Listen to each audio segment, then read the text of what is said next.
Also, these dangerous drugs make it to the third world. An investigation from Nigeria into how fake pills could be doing the most harm in a land where real medicine is desperately needed. It's clear that Africa seems to be a dumping ground for these types of fake medicines, and it's killing a lot of people. We'll bring you the news tonight on Dan Rather Report. We went to Nigeria to see what their drug enforcement agency, called NAFDAC, is doing to try and reduce the unceasing tide of fake medicine coming into the country. We have arrested people. And this is what the war on counterfeits looks like. Just days before we arrived, NAFDAC discovered a large shipment at the airport that was declared as clothing. Inspectors said the packaging was a dead giveaway.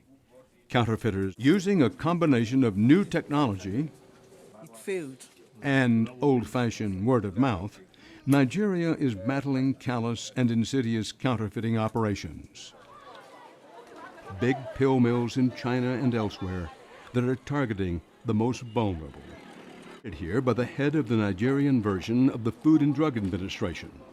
Dr. Paul Orhi is the Director General of the National Agency for Food and Drug Administration and Control, called for short NAFDAC. Dr. Orhi, who is both a medical doctor and an attorney, left his family and a quiet life in Houston to return to the country of his birth. His days are quite different now. On this day, Dr. Orhi and his team targeted 2 containers full of anti-malarial medicine that had just arrived from India. Anti-malarials are some of the most in-demand and highly counterfeited medicines in Africa. But in this drug war, the Nigerians bought the newest weapon on the market. Last February, NAFDAC got a high-tech machine that can almost instantly identify fake medicine. It is called the TrueScan. Orhi has had to scrape together funding and look for donors to help him buy the machines. We'll start to look at quality issues as well in manufacturing. Tom Woods spent years helping African countries get funding to fight diseases as a State Department official and at USAID.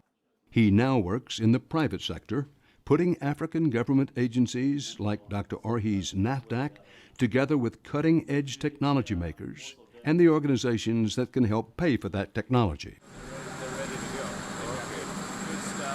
Woods convinced the Massachusetts makers of the TrueScan to donate 2 of the devices to Nigeria, and he's also working with the World Bank to raise money for more of the machine. The TrueScan, also called a Raman spectrometer, beams a tiny laser at the medicine. It records how the laser light passes through the pill and checks the information against its database. Now scroll down to the real item, right, which is Lonart double strength. The TrueScan was originally developed in 2005 to test raw chemicals, but has been adapted to test medicine. Although U.S. pharmaceutical companies and the FDA have been using the TrueScan for years to spot test for counterfeits, Nigeria is the only country in Africa with the device, and it has made NAFDAC more efficient.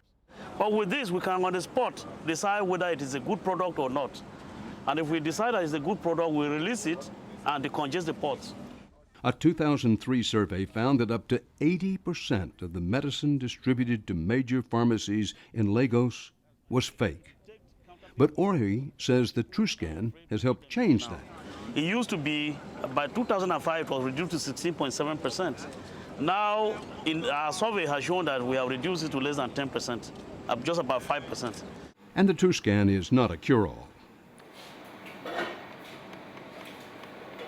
The Nigerians are using the machine as a first line of defense and still send all the drugs tested in the field with the TrueScan to a lab for more complete testing.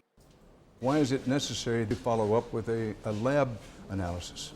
Well, first and foremost, the TrueScan is a new equipment, and so we have to validate it each time, the results of TrueScan, until we become sure that the results that we get from TrueScan are consistent with lab analysis. And apart from that, also for evidence in court, we have to validate our results with the lab analysis.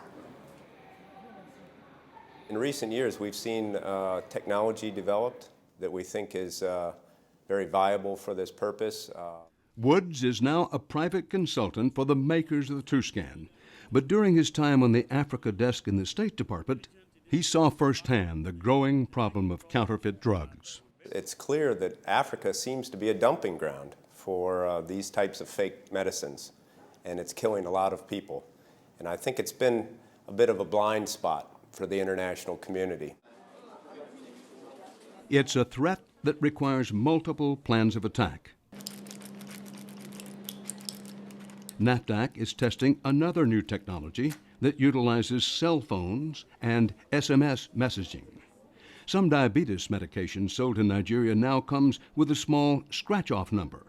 Customers send the number in a text message to the manufacturer and receive back an alert letting them know if the medicine is authentic or not.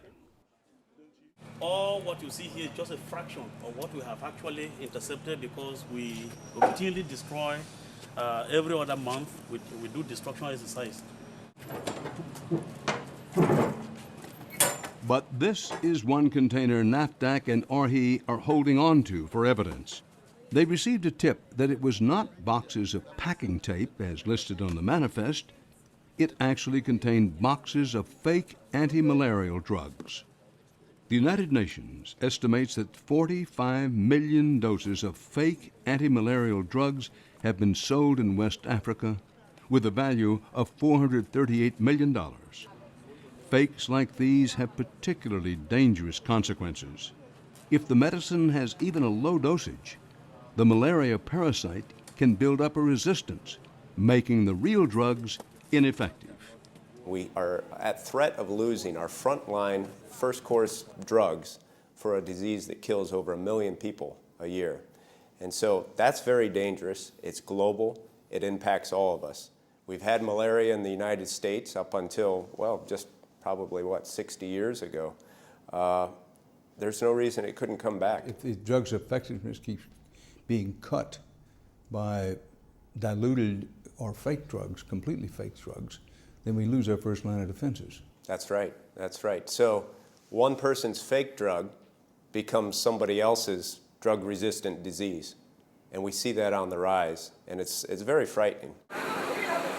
Bustling, crowded markets like these are found all across Africa. This is where most Nigerians go to buy everything they need, including their medicine.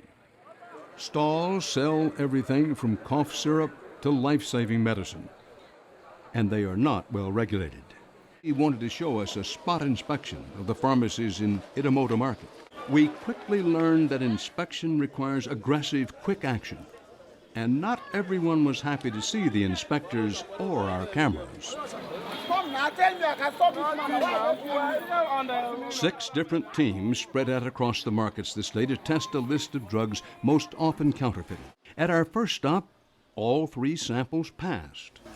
With this equipment, we can, within an hour, test almost all the medicines here. It wasn't long before they found a suspect medicine. A box of pills with a familiar name and manufacturer. These boxes supposedly come from the American pharmaceutical giant Pfizer. This is an anti-hypertensive drug for treatment of hypertension, made by Pfizer. Well, the packaging looks good. And people counterfeit all sorts of medicines. Well, let's see if this passes. Oh, failed. We'll take it to the laboratory and double check too. Right. But in meanwhile, we're going to place it on hold. All this one, we're going to place it on hold. You cannot say this one. And in the third shop, the same drug, Norvasc, failed the TrueScan test again. Oh, it failed. It failed. Or he explained that the drug supply chain in Nigeria is as tangled and confusing as the streets in the market. Oftentimes, the small pharmacists are unknowingly pushing fake medicine. Was that this was just an average day in Lagos, in an average market, and you can walk into one of these stalls and find fake drugs on the shelves. And that's life and death. And it's not just Nigeria's problem, but it's really becoming the world's problem, because these drugs are not manufactured in large measure right here in Nigeria. But as you follow it up the food chain, you realize that we're all becoming more vulnerable.